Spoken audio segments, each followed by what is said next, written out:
Check, check, check. All right.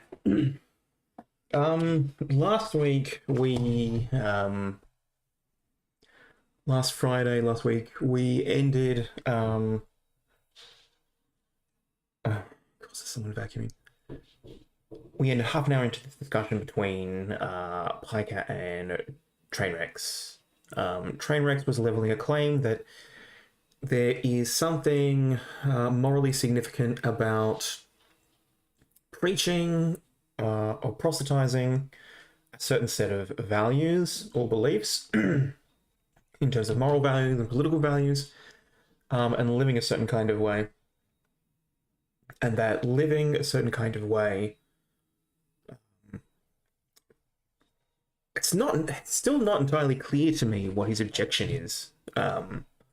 But it seems, there's something intuitive and compelling about the idea that if someone preaches X and then does something that is incompatible with X, that tells us something about the value that the person holds, that it's not true, or that there's something about the person that is morally condemnable. Yeah, his Hasan or Piker seems that he rejects this, or maybe he doesn't reject it, but he argues that this way of picturing his style of life is misconstrued. He takes his values to be applicable only to the political realm, and that therefore there is no kind of incumbence upon the person in their private life to act in accordance to those values. In other words, socialism, according to Piker, is when the government does stuff. So if private citizens were to do the same sort of stuff, that wouldn't be socialism. So no matter how much of that stuff you would do as a private citizen, or as a group of private citizens, that would never be socialism. And so how one runs one's private life is completely consistent with how one thinks the political realm should be kind of organized. That seems to some extent true, I think. Maybe quite true. Maybe I'm more on board with that than I'm perhaps thinking. Right. Yeah, right. Well, I'll think about that a little bit later. The other kind of problem was that the solution that Trainwrecks kind of suggests is that how one thinks the political realm should be the views that someone has about the political realm should be also how someone lives their own personal life, and that a private personal life should be organized the same way as how one thinks political or how society should be organized. Such that he seems to suggest that if one really had socialist values, whatever they are, it's not made clear by either precisely what the socialist values are, that one would organize one's life to embody those. So what might that look like? Well, if we turn to other types of ideologies, we'll take religious ones because they're perhaps the most salient. We've got the Christian and we've got the Muslim. So the Christian says that there are certain things that you should be doing, which is being humble, charitable, turning the other cheek, etc., etc., etc., etc. Right. The Muslim, I don't know much about Islam, but you've got this idea of haram. And if I recall correctly, haram is things you shouldn't be doing. So there's certain ways, according to both the Christian and the Muslim, how a life should be lived. Because living in the ways that they prescribe is being consistent or living one's values, or the values given by the particular ideology. So when we see a Christian or a self-confessed Christian and a self-confessed Muslim, or a self-confessed, let's say, vegetarian, and they act in ways that we take to be incompatible with the kind of values, their ideology, etc., etc. So for the Christian, suppose they're very spiteful and violent. Suppose the Muslim owns a black dog. Suppose that the vegan or the vegetarian consumes animal products. We would expect that that sort of inconsistency tells us something about the values that they have, right? We actually, for whatever reason, it's not clear what the reason is precisely, we take one's actions as informing us something important about not just who the person is, but also about the values that they say that they hold. So socialism has presumably some sort of values. We would expect someone to organize their life such that they realize those values. And indeed, we do see these kinds of groups existing. They're intentional communities that attempt to live out shared values amongst the people who join that intentional community. And socialist ones exist in America that I cannot remember the name of at the moment. These things do exist. They seem to last. Some of them have been lasting for a long time, even to this day. So when we see that, we think for ourselves, okay, well, at least, I might not agree with the values, but at least I can see that that person's doing what they profess how a life should be lived.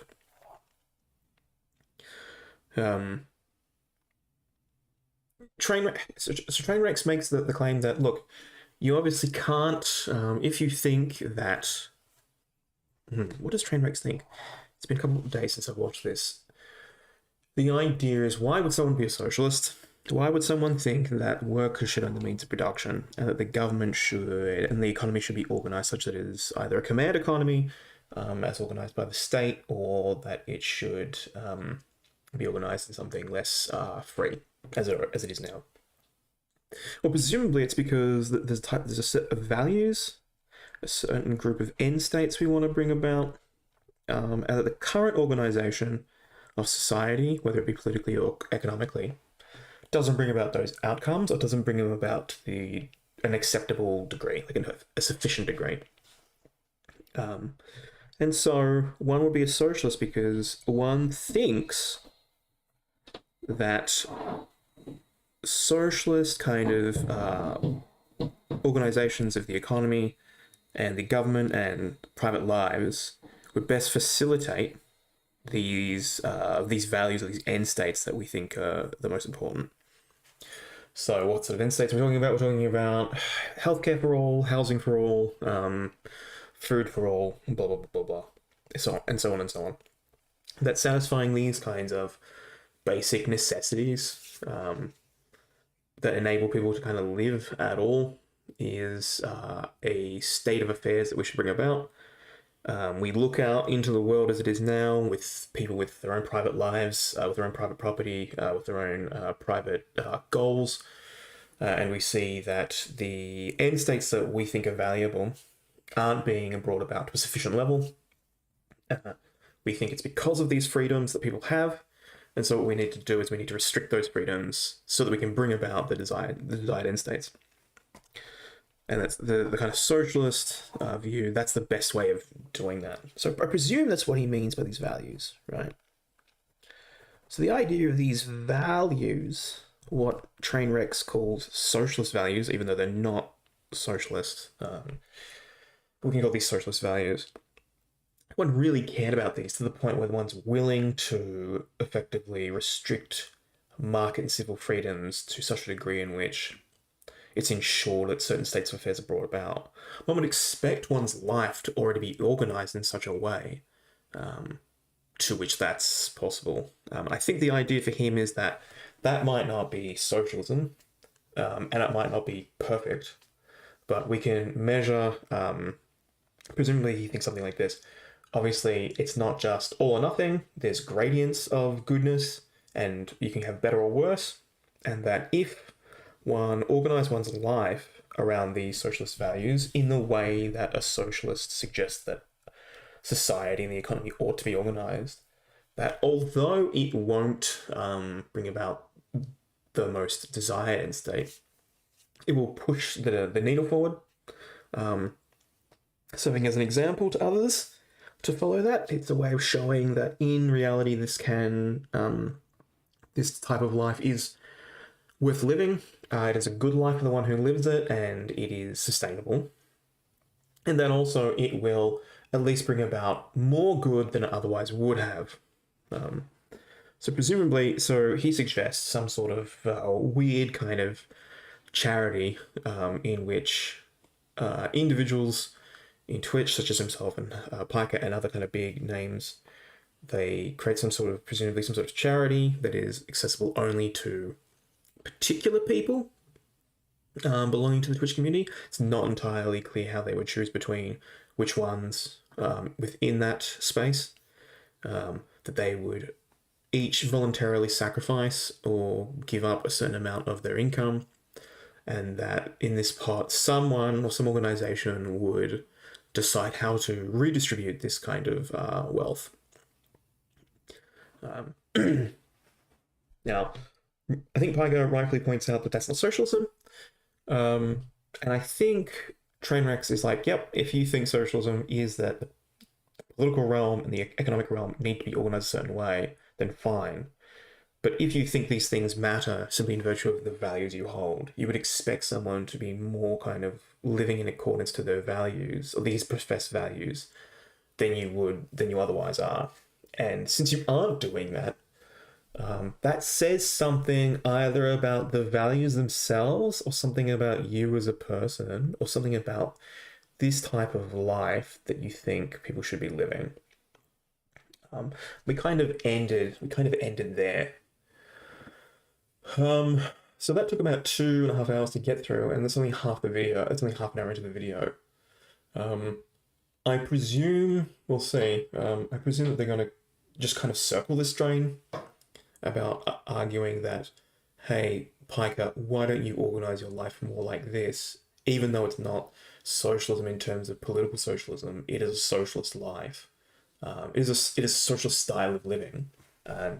Since you are a socialist, you would expect you to do that. So since you don't, what gives, and what can we do such that we can bring about these sorts of values? Yeah, I think that's it. I think there was some other stuff as well that I thought was kind of interesting. Was going to bring out. And of course, the other kind of thing that happened a lot in this particular conversation was Hasan is extremely good at curating and organizing the conversation to make himself look incredibly good. He's very good at that. One example is when he called himself stupid, that he's a stupid guy and you need to explain to me. That's a really cute trick that we use in academia as well. And effectively, the way that it works is you say you might be a little slow, you don't quite understand something. And the idea is, if you set up the bar of you not being particularly smart, we read into that whatever you're about to say isn't particularly intelligent, and then you say it, right? But the thing you're about to say is actually quite clever or insightful or whatever. And that way, when you do say the clever thing that you know is clever, but you've set up to look stupid, when you say it, right, and the other person doesn't know how to respond to it because actually it's quite a difficult problem, it makes that person look even dumber than you, right? So you've done this really clever kind of rhetorical tool where you say, I'm dumb, therefore the thing I'm going to say is dumb. So when I say the thing and the person my interlocutor doesn't know how to respond to it, it's going to make them look even stupider, right? It's going to be like, well, if that's dumb, then that is really fucking dumb. Really clever trick. The other kind of cool thing about that is it hedges it as well. So if you say, look, I'm not a very smart person, and then you say blah, if the thing you say, blah, isn't particularly insightful or smart, right? You've already hedged it, because people are going to say, or they're going to be more likely to say, well, he's already admitted he's not very smart, so what he said, not being smart, that makes sense. So either way, you kind of end up in this very nice kind of win-win situation. That was like one example of a tool he uses. And the problem is, like with most rhetorical tools, when you call someone on it, it looks like you're changing the topic. It looks like you're getting defensive when really you're just highlighting that this person's like being kind of tricky. And that's part of the kind of game that's being played between these two. Yeah, let's just, I'll just start watching it and we'll see how far we get into it before I have to go actually do some actual work. I don't know if you've ever heard about this. It's actually a very interesting concept, okay? Okay. Yeah. So, like the Bill Gates, Warren Buffett, numerous other billionaires, some of the wealthiest people on the planet have joined what they call, I believe, the Giving Pledge, which is it's a hold on, I'm going to pull it up real quick so I don't give you any false information here. Why don't we start the Millionaires Pledge and we play it on Twitch and yeah, no, hold on. Well, I'm going to talk about how fraudulent it is in a second. Oh shit! It's yeah. The Giving Pledge is a commitment to philanthropy. The Giving Pledge is a promise by the world's wealthiest individuals and families to dedicate the majority of their wealth to charitable causes.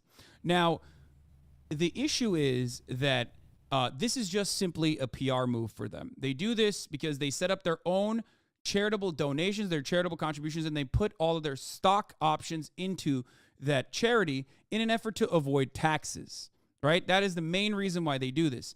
That way, they can look like they're giving back while buying from or buying whatever the fuck from they want from the pool of funds, utilizing it as a tax cut. It turns into a non-taxable entity, right? Even if this wasn't, even if this was like an earnest thing, an honest thing, it still would not make Bill Gates, for example, funds malaria research, who has funded vaccine research, as a matter of fact, as well. Okay.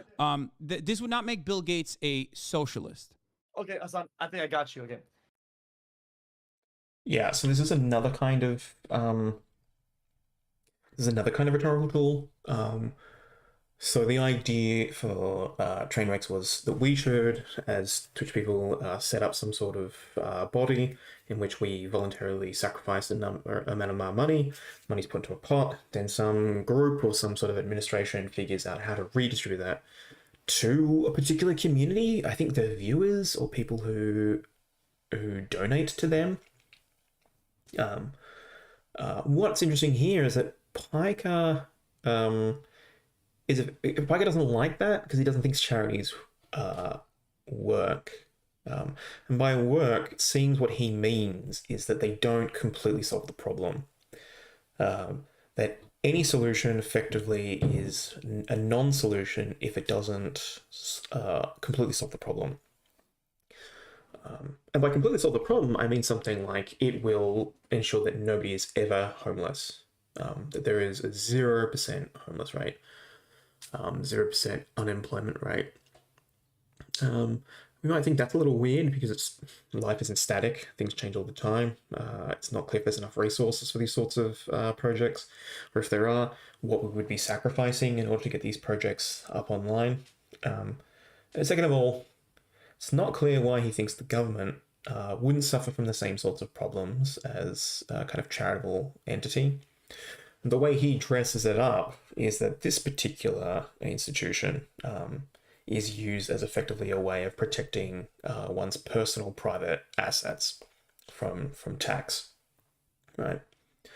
Note though that it doesn't follow that the type of charity that Trainwrecks is proposing ends up suffering from the same problem, right? That seems to be a problem with regards to that one. It might be a problem for other ones. It doesn't mean it's a necessary trait of all charities. It doesn't mean that the system that they will set up will have the same sorts of problems. The second thing, again, is that even if this is the case with this particular one, I assume it's doing some good work rather than no good work, or doing like reversing the amount of good work that it does. So it does bad work. We wouldn't think then that adding no good and adding no extra housing for people or no education, whatever, adding some would be better than none, and therefore it's better to do something rather than nothing. Um, yeah. So in order to kind of resist this idea of creating a charity, he's kind of set up this idea that actually all charities are kind of corrupt and used by rich people to kind of hide their assets from tax. Um, at first, that doesn't seem true of all of them. And second, even if someone else does that, it doesn't mean that you kind of are free now of any moral obligations or duties. Or just because someone lives out values in a particular way, where they kind of weigh values differently to you, have different values completely. It doesn't mean that you shouldn't be acting in accordance to your values and the way that you weigh them. So there's a lot actually happening here under the surface that he might not even be aware that he's doing, but it's an incredibly powerful tool in terms of kind of setting up this idea that no charity by individuals, by private citizens, is ever going to work or ever going to completely solve the problem. And that assumes first that the problem can be solved completely, which strikes me as highly counterintuitive. But I imagine there's empirical reasons for also thinking that, but I don't have the knowledge for that. And second, oh shit, and second, what's second? And second, the idea that these kinds of problems of corruption, well, I wouldn't say this corruption, but this type of like misuse of these bodies, there's no reason to think that this sort of misuse wouldn't occur in a political solution as well. It might just be different. It might be different from attempting to avoid taxes, but there's no reason to think it wouldn't happen as well. He feels like if you were to englobe what social media as a whole, he wants you to emulate and enforce that version of socialism on a smaller scale in order to create and show that this is what you uphold, right? And instead of what he thinks, you're pushing more radicalized ideas when you're kind of like not doing that, all the way out there. You're kind of just staying a little bit in the middle in terms of your actions. That's what he thinks. From my understanding, this is what Train thinks. Generally. Yes. He has a different opinion on what praxis is. This is a term we use in leftist communities. And he thinks that this is what praxis is, like socialism in action. I fundamentally disagree. And yet I still actually do engage in the thing that he's talking about. Me too. I just don't tell anybody about it because it's useless. Yeah, exactly. And I didn't used to tell people about it either. But obviously a lot of people kept saying, much like Train, Hasan, you're fake. You don't practice what you preach.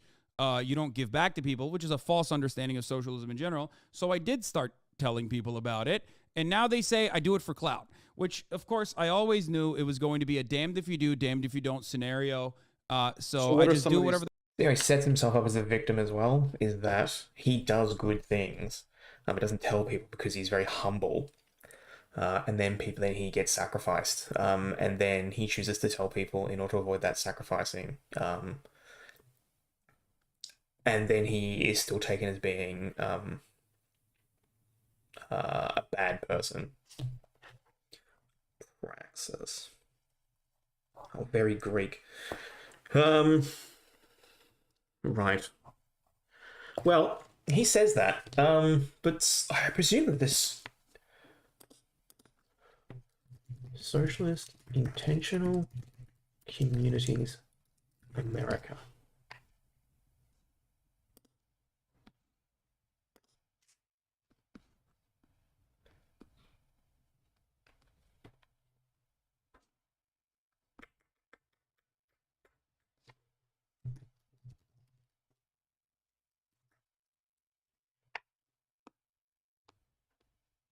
That's very helpful. Kibbutz, yeah.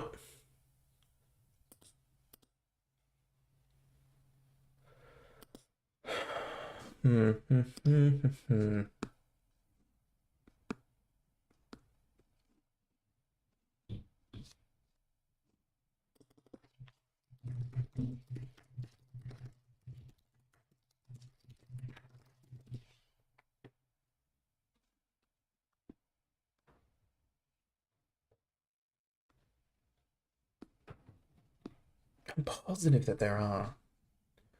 I'll look it up later.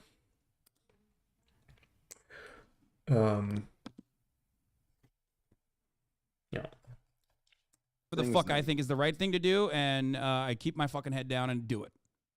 Right. So even your chat, your entire chat is capping right now. Your entire chat, like there will never be charitability to anything, and I don't even expect it. Like it's just. No, this ain't kept to me because I said I do charitable stuff and whatever because in terms of education because I own my own shit, but I don't because dude, it's freaking lame.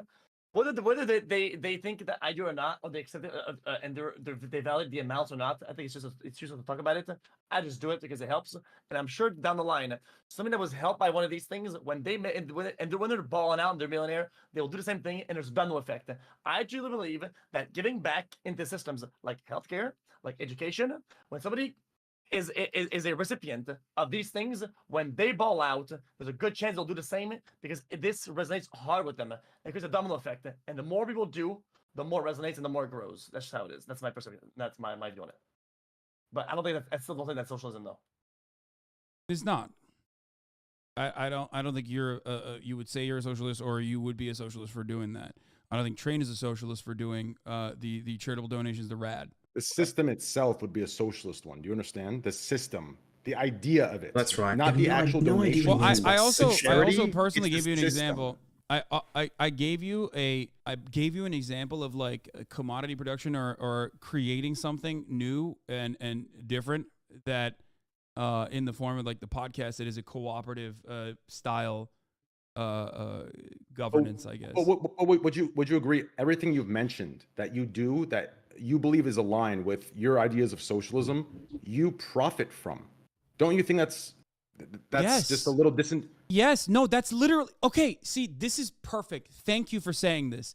This is literally the fundamental misunderstanding.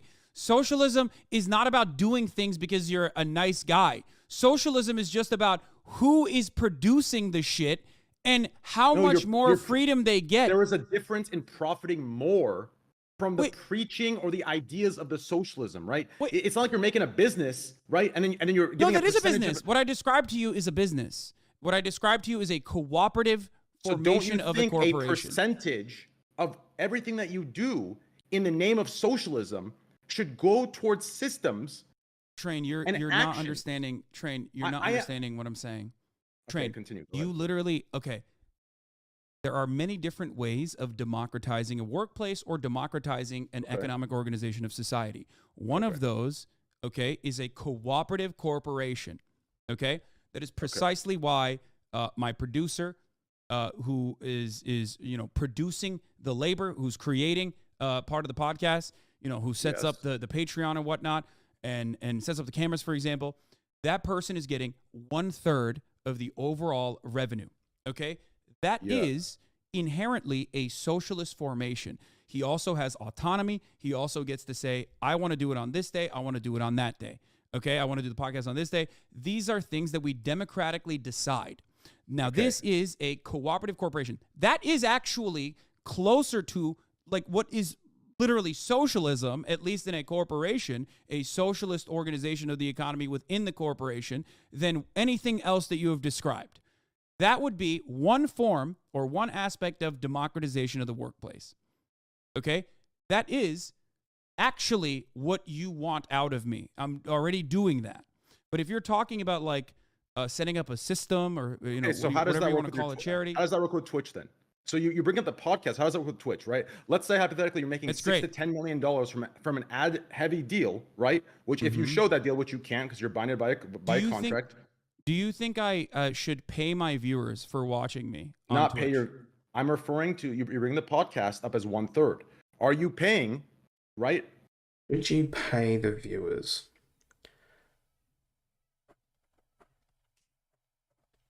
Now, intuitively, the answer seems to be obviously no.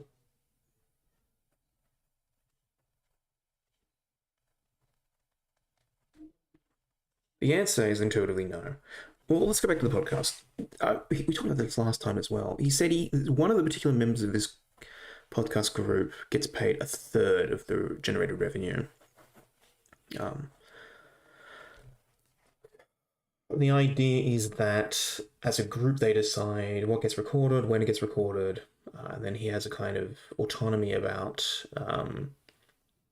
how he chooses to kind of do his work. That doesn't strike me as inherently socialist. Presumably, the equipment that he uses is his private property. And if it is his private property and not the property of the group, then seems to be just private individuals coming together to work on.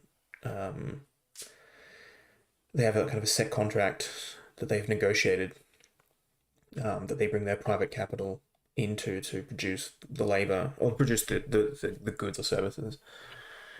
The other issue is that the third, it's not clear just because it's a third that means that is that's socialist, right? Specifically, contracts negotiated in which they've decided, depending on who's decided, how to organize the payouts, then that would be significantly different, right? That would just be a contract between individuals rather than everyone getting together who are part of this podcast and then voting about how to distribute goods and then voting on how to distribute goods. So there's that. So it's not entirely clear why we should think the structure of the podcast is meaningfully different from something like a type of organization, a type of private business organization in which private workers have chosen a type of contract between each other and then negotiated that contract. That's different from socialism. Another question about, should you pay the viewers? I think there's a way of turning this on its head in that, yes, actually, to some extent, maybe he should be. And it would depend upon, so you might say, why?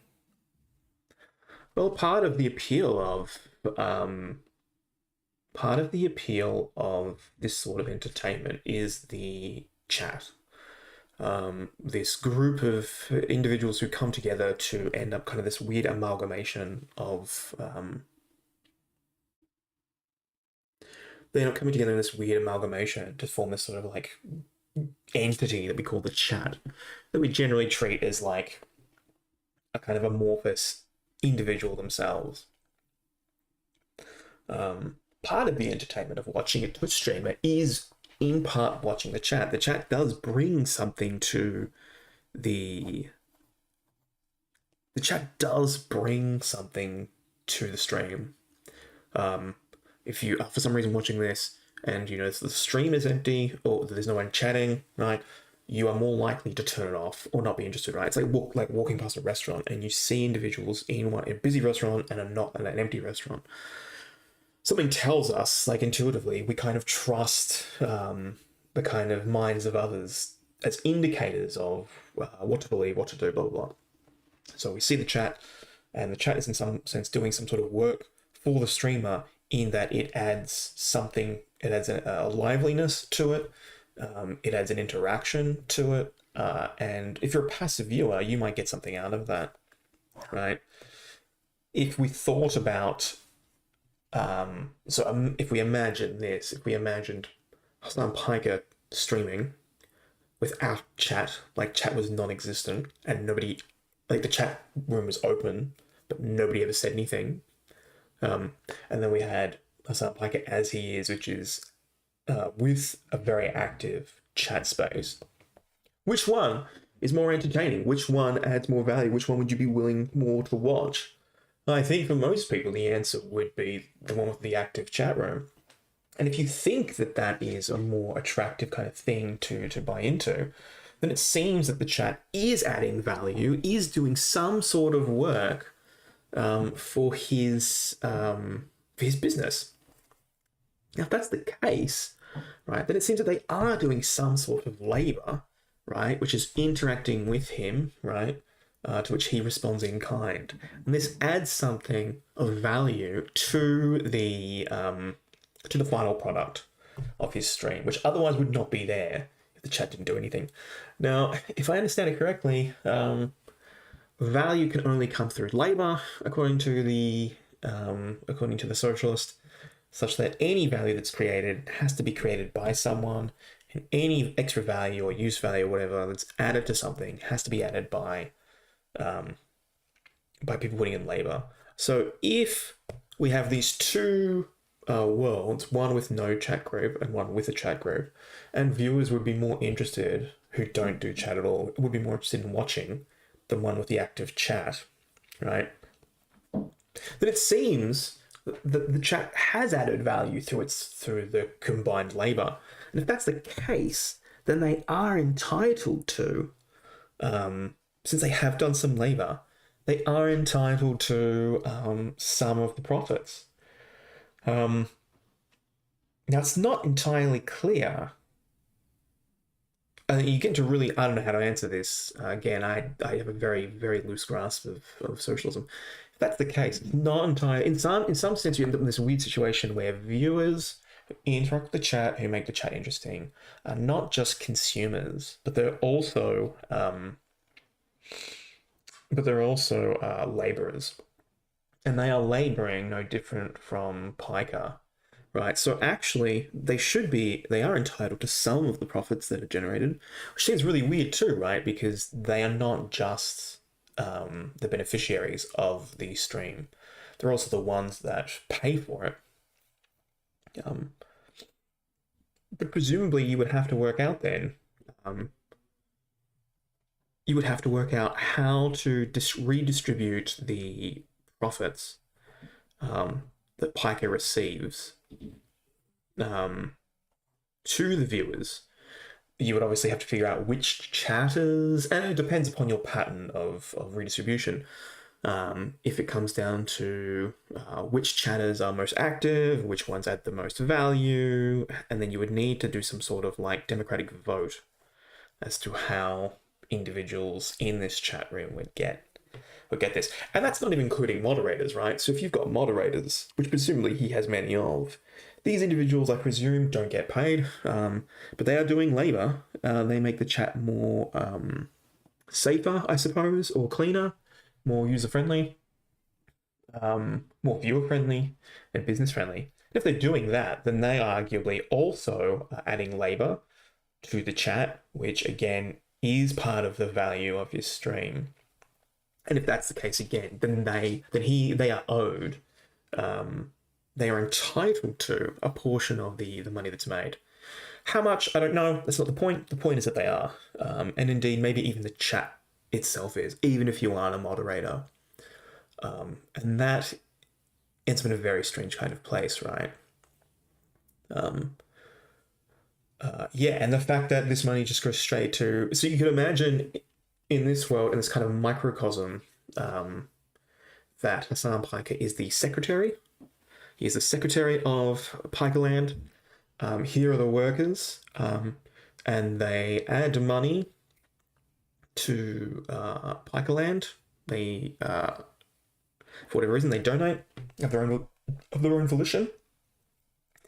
And then you would expect Piker to redistribute the profits, assuming there are any, instead of keeping them for himself, that he should be redistributing it to the people who add value, whether he wants to or not. And the fact that he doesn't seems to suggest that this is a private affair, and that he doesn't have to. So I think there is this strange argument, I think, that can be made to, yes, you should be paying viewers, but perhaps only the ones that add to the chat. And second, you should definitely be paying admins. And the amount that they are owed needs to be effectively voted on by the people who do these jobs. And that they should have equal amount of say as Pike himself on how to run his stream. Which presumably he does none of that, because he doesn't want to, because it is his private business. A percentage or something proportional to the millions that you're making off Twitch, right? Is that something you're doing as a socialist, right? Does that carry over to your Twitch? So sure, I believe you for your podcast. To who? To what? To editors, to moderators. Yes. So you're paying moderators or a head of moderation? No, not editors and not moderators. I do have a compensation mechanism for my moderators. Okay. It is not one that I often publicize, specifically because I don't want moderators to come on on board exclusively because they want to, use this as a job opportunity. There is a compensation mechanism if, but I don't like talking about it specifically because, like I said, I want moderators to be a part of the community and not necessarily working and not necessarily doing it as. Now, again, doesn't matter if it's work or not. What matters is if the labor that they do adds use value to the product, right? Which presumably it does, because if it didn't, he wouldn't be taking them on, right? So what he is doing effectively is exploiting. He's exploiting the workers.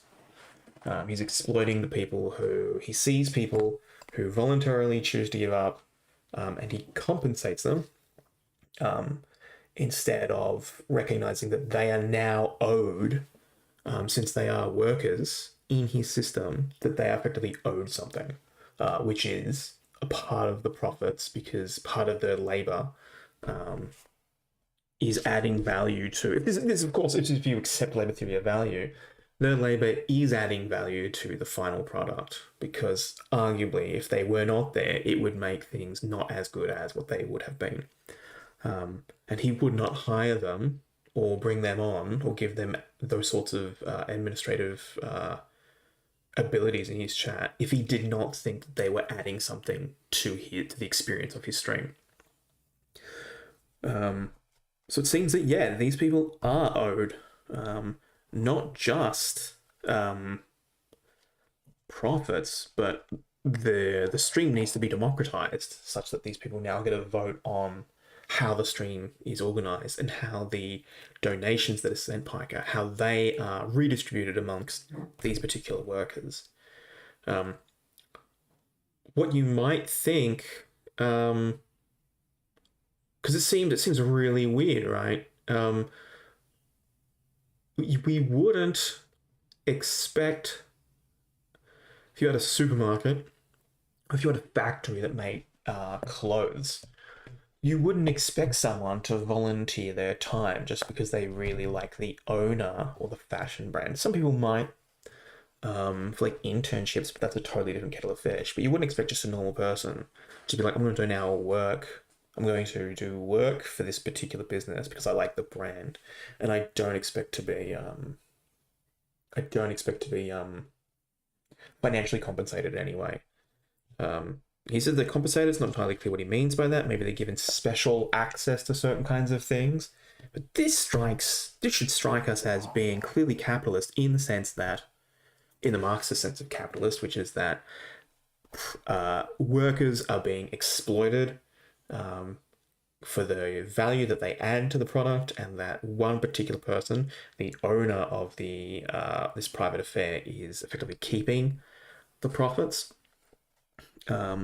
Second thing is that this should strike us as a very capitalist organization of the stream, right? It's not so different from what you might say like a Deliveroo, right? Where individuals aren't necessarily employees of people who deliver food for something like Deliveroo or Uber Eats, whatever. They aren't employees of Deliveroo or Uber Eats. They are contracted, and then they're kind of freelance contractors who are given compensation for whatever work that they choose to do. That's effectively, it seems, what he's describing as his own business, which is that people can do this thing if they want to be part of this community, and I will compensate them, but they do not get a say in how I run this thing, right? And I'm not going to give them any form of financial acumen that I do not think that they're owed. I do not think that they're owed, and I will decide of my own volition, because he's decided for them, as opposed to them voting for it. So, although the podcast, you might be able to make an argument, but again, it doesn't seem that distinct from a type of contract that might be worked out in a capitalist society.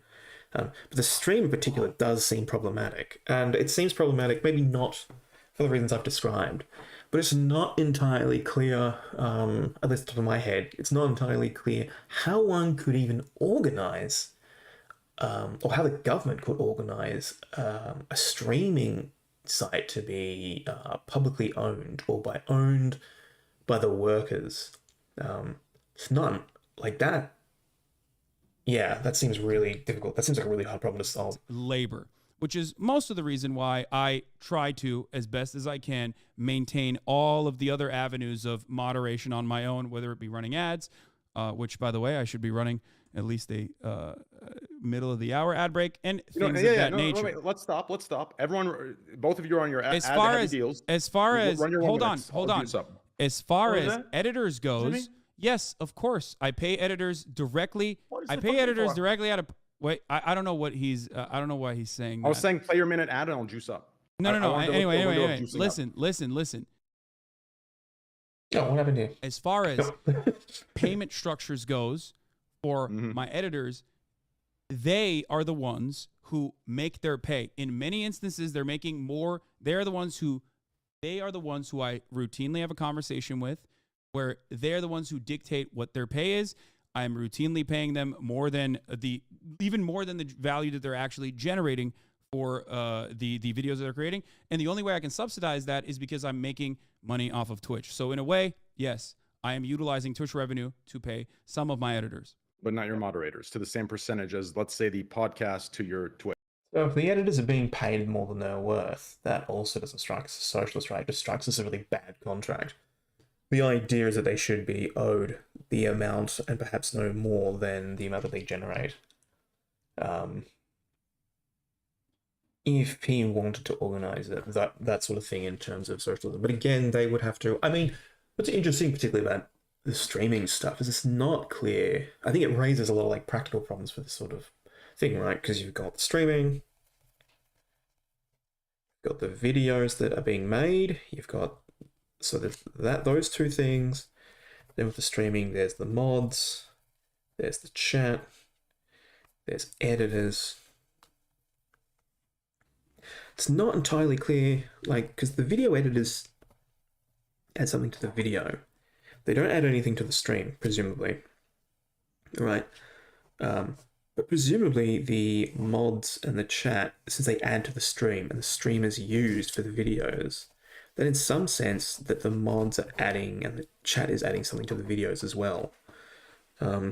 If that's the case, presumably they should have some sort of say about how the video is edited, and are also entitled to the profits there. So if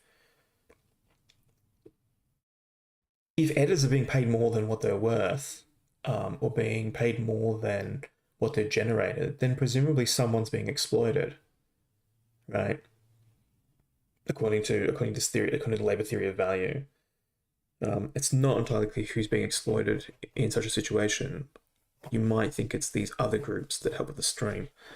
Twitch, right? So your main income channel is the biggest one, right? And that's the one that's exempt from the from the proportion. Because not only that, but the reason why this works the way that it does is because there are certain aspects that I want to maintain as far as autonomy goes, as far as the freedom, as far as like no demands made of anybody, because no one is as big as a freak as myself who's gonna fucking sit there for 8 to 10 hours and watch shit. Okay, that is an unreasonable demand to make from people. I don't make that demand from my viewers, and that is precisely the reason why I want my viewers to be invested and interested in doing whatever the fuck they want to. The funny thing is, I know I train is so fucking horny bringing up the mods. Oh, it's probably okay. Wait, why is it? Okay. It seems like So, this topic. one is thing- at one a thing that you Wait, need why to- is it? Is it what I pay my mods? Is that why? Well, Is that I don't what you know, said? but one thing that you need to one thing that you need to also understand is that, and this is a really good conversation, I brought up a cooperative ownership of the podcast specifically because it's one very unique formation of workplace democracy, because someone in that situation is generating value, right? Someone in that situation is generating value. They're working, they're laboring, right? And instead of a wage compensation in that structure, I'm giving them a percentage of revenue. Now, originally, when the podcast wasn't generating any revenue, I was just To note, I mean, maybe this is reading too much into it. Note that he said, I am giving them a portion of revenue. That dictates that there's a kind of structure of the business for this podcast, which is that he is kind of at the top. And he effectively decides how the structure is, how the thing's going to be structured. If it really was like a co-op, the idea would be something like, I do not decide that he gets a third of the portion, right? We decided that this is how we're going to divvy up our portions, right? That would be more, maybe I'm reading too much into it, but the idea of saying that I decide what this person gets and I've decided as a third and now somehow it becomes socialist, it's a misconstrued, right? Because that presupposes a kind of order of power, and it's not democratic. paying out of pocket to be like, listen, whatever you want, eventually we will be able to generate revenue, which we are now. And at that point, you'll be able to get a third of that, right? There are certain aspects of it that I want to maintain and make sure that is as ethical as possible, right?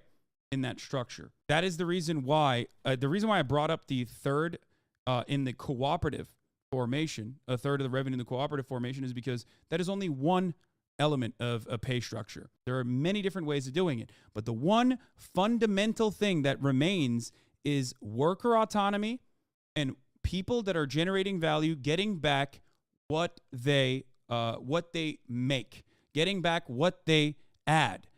Right. Okay, so he does agree with, all right, that he does agree with is this. Inherently a socialist way of working. They're getting back what they add, and who determines what they get paid based on what they add. Well, in that circumstance, there is no perfectly scientific way. I mean, we're getting into the labor theory of value, obviously, but in my opinion, there's no adequate way of making that assessment, which is why I oftentimes will leave it up to people that are making the demand itself while they're simultaneously generating revenue. Because there are a lot of situations where a venture that you get into is not actually making money, right?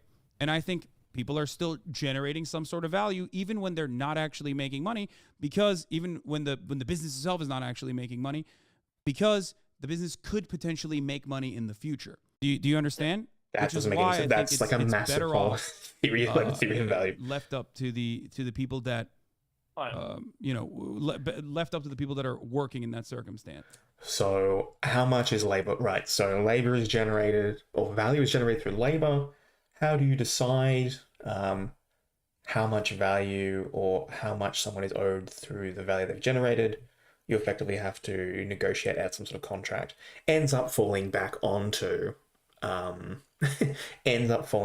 subjective theory of value, which is the predominantly, I think, most widely accepted theory of value in terms of economics.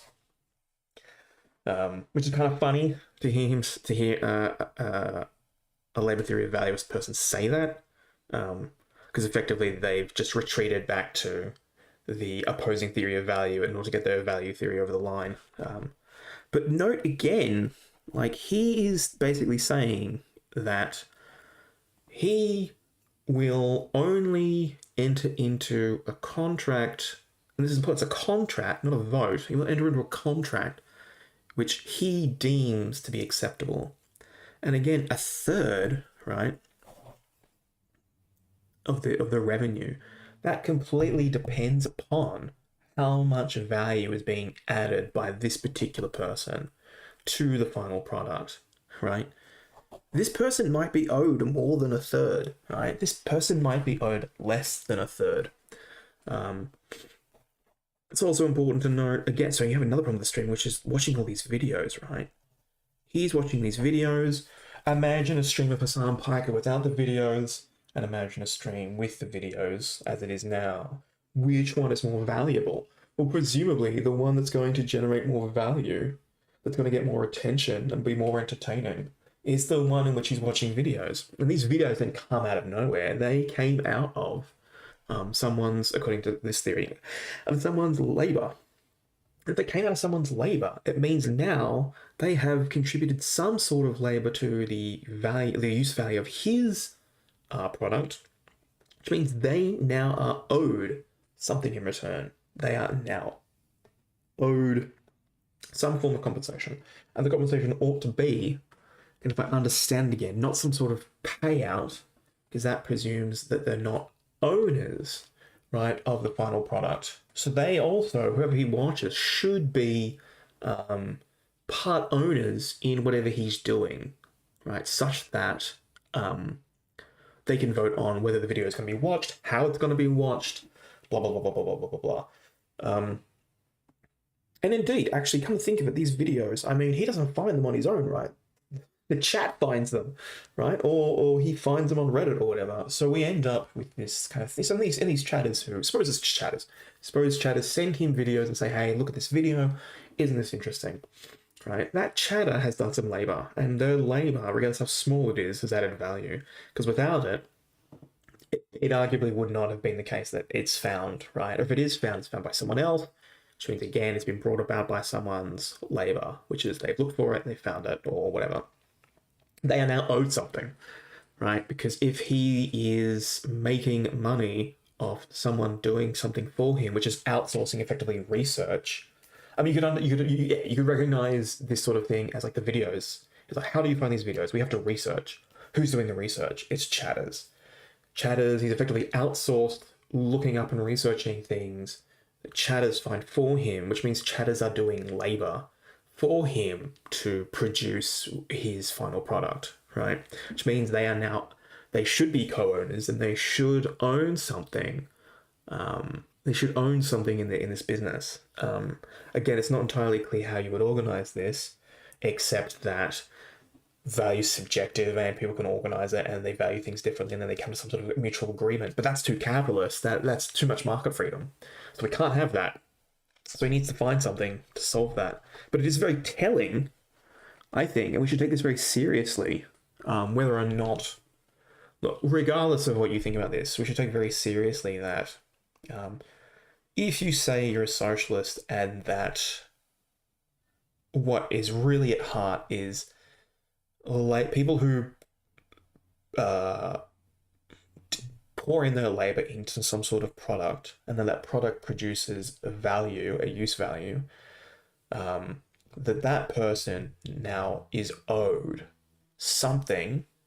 They are now entitled to a portion of that sale, right? And you have to figure out how to do that. And the fact that he doesn't, and he's willing not to do it, and that the decision ultimately comes from him, that seems to be pretty against the kind of view that he's preaching. And to say that the government should be doing it, right, instead of private citizens, that gets even weirder, because then what we're asking for that people should be out. What we really should be doing is coercing people to do it and not having people do it voluntarily. And that should strike us as very strange. That should strike you as very strange to say something like that. And indeed, if voluntary action ended up resulting in something similar, maybe identical, or maybe worse, or better. Suppose it was identical or better. It would seem very strange to us to be saying we should still organize it such that people are coercing us to do it, even if we do it voluntarily. And if we did do it voluntarily, you wouldn't need the government to do it. You wouldn't need coercion. Yeah, I think the problem is that by the way, I can't believe the level of interrogation that is happening with my own personal finances or the way I live my life is unimaginable. But the reason why I do it is because it is something that I'm very confident in. Okay? It is something that I'm very confident in the way that I live it. But it is a ridiculous ask. I want people to understand. Like, I don't have an issue talking about this shit, but it is fucking wild. Like, not a single streamer has ever been asked this level of fucking detail in any minor thing that they do. Not even motherfucking Trainwrecks, okay? And he gets shit on a lot. Actually, he's not a socialist. Revealed all that. But it's really frustrating that, like, this... So two things there. So what about? That's irrelevant. Doesn't matter. Second, Trainwrecks isn't a socialist. He doesn't profess to have these sorts of values. He doesn't believe in the labor theory of value. He believes in market freedoms and for people to make contracts that they think are acceptable of their own volition, which suggests that people have more autonomy than you would otherwise think. And he does. I mean, he just said he pays his moderators. Hasan doesn't. So he thinks that the work that his moderators do is worth something, is worth a material compensation. Hasan does not think that for whatever reason. And the reason other streamers aren't accused of these sorts of things is because they're nowhere near as big as him. Now, to be clear, you could say the same thing about other socialist streamers, and we ought to. We ought to say the same thing. But the reason that you say it about this guy is because this guy is clearly the most successful and is clearly the most capitalist in the sense that, in the Marxist sense, that he's clearly exploiting workers or exploiting people who do labor, whether voluntarily of their own free will or not. And then he keeps the profit of their labor. And then he chooses what he wants to do with it. He's not interested in sharing that in the sense that he gives up power effectively to allow other people into it to vote how they would want to do things. So the idea would be like in a kind of socialist company, right? Presumably it would be possible for the people who work in it. So this is the idea. Suppose it was completely democratized. Suppose the stream was completely democratized and we'd figured out how to democratize it such that it was the correct way to democratize the stream. It is now possible that he is voted out of being on camera and they vote him to go do something else, right? Say moderate. So it might end up being the case that the moderators decide, actually, you're great on camera and we really appreciate that, but we want to also be on camera. And now what we're going to do is we're going to vote to have some sort of rotation. And that if you get outvoted, Piker, you have to do what the voting says, and then you have to go do something else that we vote to do. He would lose effectively all control of his private enterprise. Presumably he doesn't want to lose control of his private enterprise. He wants to do this particular thing. But the idea again is not so much about the organization, but how the organization comes about. And the organization of why he's on stream and someone isn't because the people who add value to his stream voted for it to be that case. Because he's decided of his own volition that that's how it's going to be. The other problem is the sorts of arguments that are being leveled against him. We level against, as I mentioned at the start, other types of ideologies or worldviews in which people act what we perceive to be utterly inconsistent. So I would imagine, I have no idea because again he streams so fucking much and I never watch him anyway. I presume that if he's watched some sort of weird Christian televangelist or some weird extreme Muslim or whatever preach some sort of virtue or value and then they're found out to be living in complete opposite of that value, that he probably thinks that says something about them. We wouldn't say, oh, you're only picking on this person because they're rich, right? We would say it's not relevant whether or not they're a big star or not. What's relevant, what we're talking about right now, is these relevant facts, and the fact you're bringing in has nothing to do with whether or not you are living in accordance with values or not. So, classic whataboutism, classic attempting to shift, divert attention away, divert attention from the other person. Because again, Trainwrecks is not a socialist. He doesn't think that the company should be divided amongst the workers. He obviously thinks that individuals have their own rights, have their own ownership of their labor, and have their own private property, and that they can choose to enter and leave contracts as they wish. And what counts as a good contract is one which is voluntarily entered into by the individuals. And then whatever goods or holdings get transferred to them, whether through acquisition or through transfer, that's completely just. And what they choose to do with it is also completely just. And what he chooses to do with it is be a philanthropist, but also keep a portion to live a certain kind of lifestyle that he finds very meaningful. Now, of course, again, Piker can also live that lifestyle, but he can only live that lifestyle if the profits that are generated by the enterprises he's part of are properly distributed, and he just ends up, luckily, with enough money that allows him to now live that lifestyle. This is a fundamental thing I believe in, and I advocate for, and I practice what I fucking preach, and yet motherfuckers still always say that I am actually fake. Because people cannot comprehend that it could work that way. It's not that you're fake, it's that there's certain areas that are hypocritical in nature, right? Like there are certain areas where you pick and choose when socialism applies and when capitalism is okay. No, yet you it doesn't. preach anti-capitalism in every direction. Okay. But you retained none of the things that I just told you, Train. Like I just spent the past hour where you peered into like literally the minutia of my operation, looking for like different places, different avenues to strike. I described all of it to you, and you won't give me the dignity. You won't even give me the dignity of like listening, hearing, and processing that information. That's kind of fucked up. It just seems like an ambush at this point. No. I listened and I processed. And there was areas where... The why question is because inherently you're a political streamer and you talk about aspects of socialism, and then that's what you... I guess the idea also is, so you might say, well, the Christian and the Muslim, their values are about how private individuals should live their lives, not about how society should be structured. And we might say something like that. And therefore, if they're not living in accordance to their values in their private lives, then there's something wrong with that. The difference between, say, the Christian or the Muslim and the socialist is that the socialist is talking about political values, not private values. Private citizen can organize their life however they want, but politically, they can't do that. Maybe you want to say something like that. Maybe that's a way of kind of avoiding this problem, which seems to be somewhat what Piker's attempting to do.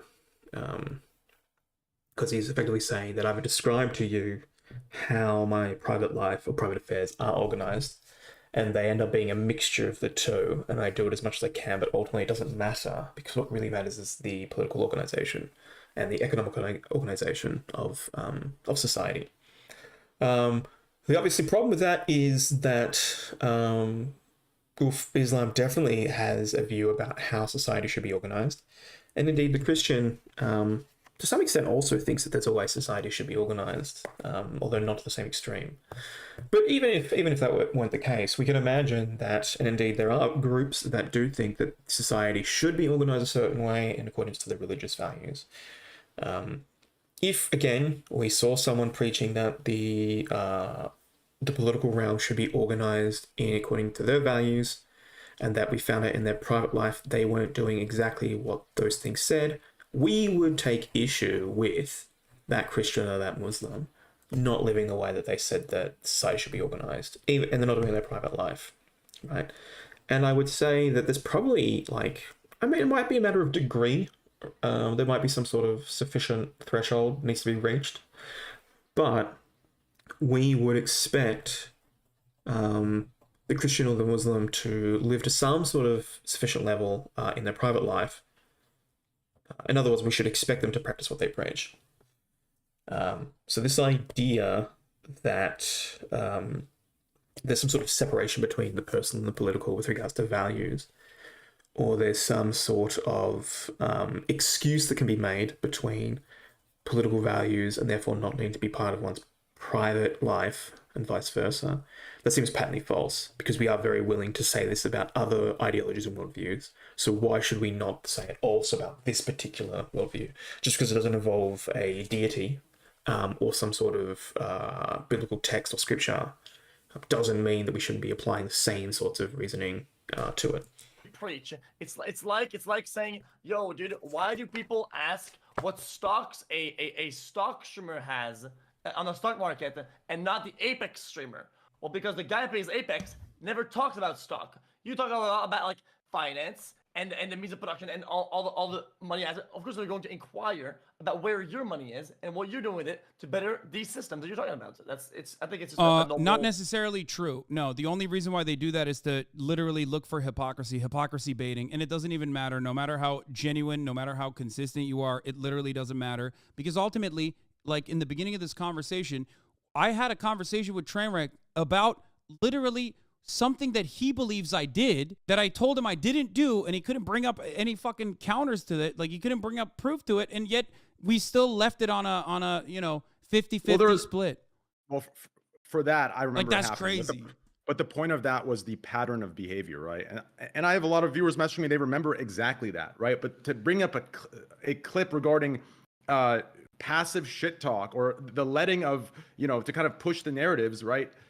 I can't provide you with a clip at this time, and even if I couldn't, I remember it happening. So that's why we moved on and we agreed to disagree. What else do you guys not agree on? That was just showing a pattern of behavior, but that's not enough for us to not come to a middle ground and say fuck it, like. Well, no, I think. Let's get back to the Will Neff clip, right? So I think you're asking about the Will Neff clip, right? And we kind of went off. Of behavior, right? So the idea is, I mentioned this last time, at the very end. This idea of a poverty cult. Socialism isn't a poverty cult. True, it's not. But what it is an attempt to produce equality between individuals.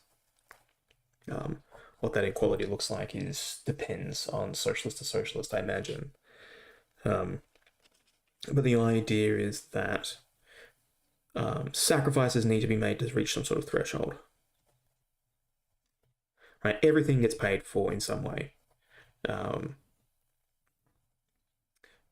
So we need, according to the socialists, individuals have a right to housing, they have a right to care, they have a right to food, they have a right to education. Right. Now, these values are what is effectively, presumably, driving the desire for socialism. Right? And you might not be able to get it because you don't have enough power to coerce people yet into doing what you want them to do. But you can do the next best thing, which is give up something in order to bring about at least some of the state of affairs that drive your system. Right?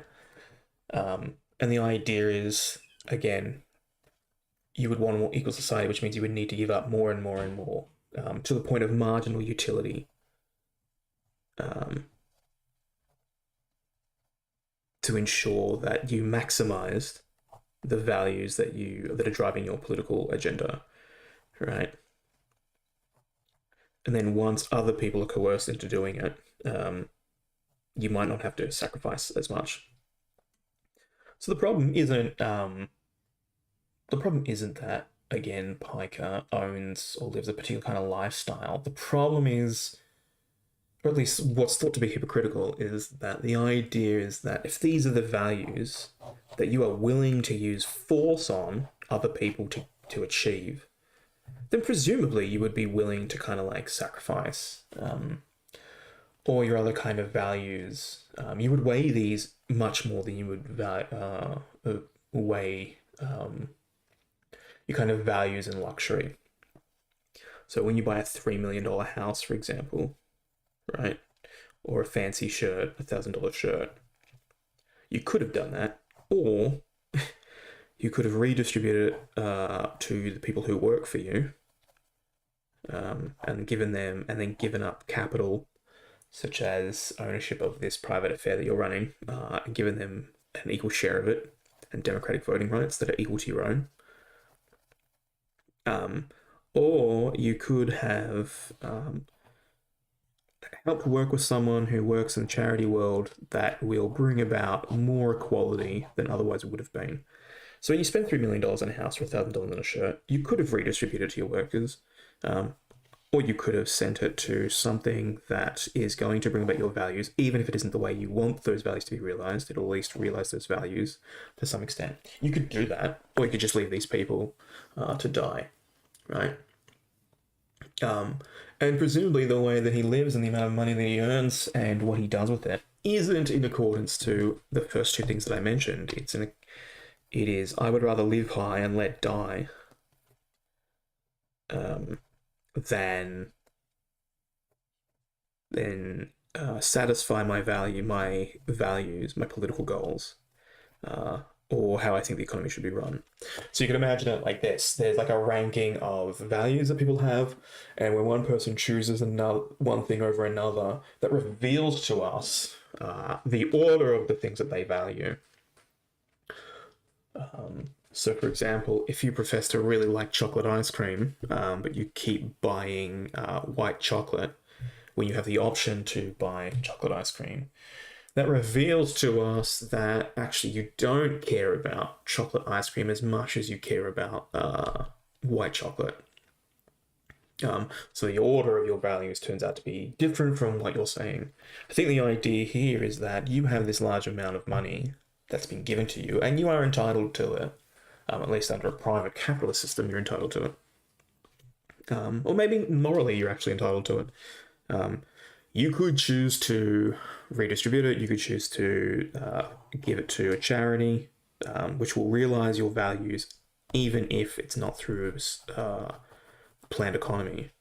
But you don't choose to do that. You choose to spend it on luxury goods. And that tells us something about the order of values, which is that you presume, it's presumably telling us something about your values, which is you prefer luxury over actually meeting people's basic needs, right? Which is strikers is very strange because again, politics is all about wielding coercion and force on people to do things that you want them to do, and it seems very strange to us that you would want to wield that. You would, and we generally think that something like force and coercion is like the last line of doing things to people. That you need a really good reason to do that. If you're willing to do it for these values, you're willing to kind of coerce people for these values, but in your own private life, you don't voluntarily satisfy these values, you satisfy other values. That seems really weird, right? That seems really counterintuitive, and that gives us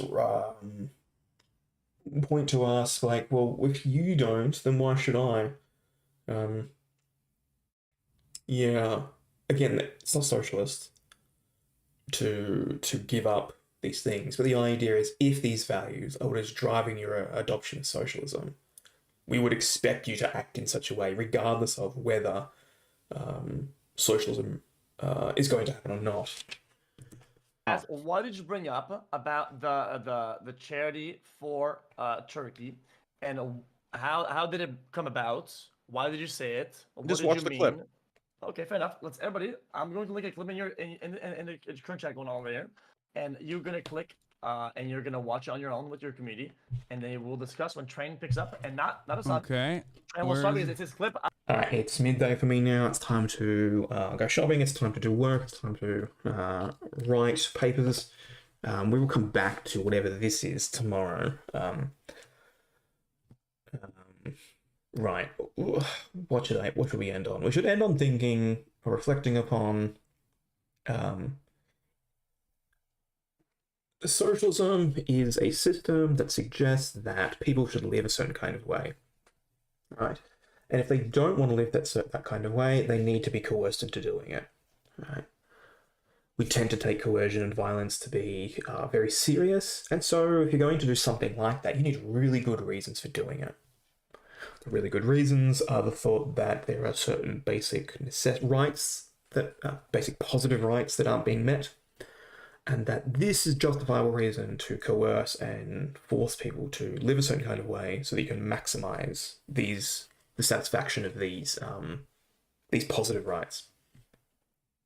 If you think that these positive rights are so important such that you can force people to live a certain kind of way to satisfy them, we would expect that a person in their own private life, if they take them that seriously that they're willing to be violent, we would expect that they would do anything and that they must hold these values so high that they're willing to violate individual rights, that they would live their life in such accordance to them that they would be a model of living that way voluntarily. That would require sacrificing. Luxury should be so far down on the list, or living in a certain particular place, or driving a certain kind of car should be so far down on the list comparative to the ones you're willing to enact violence with, such that in your private life these should never be even thought of. But they are. He chooses to value these things more than these values he wishes to coerce people to do in his private life. And that seems to tell us something about maybe the values themselves or the kind of person who's professing them. So what lesson should we kind of draw from it? That is a particularly hard question to answer and something we'll have to think about tomorrow. But until then,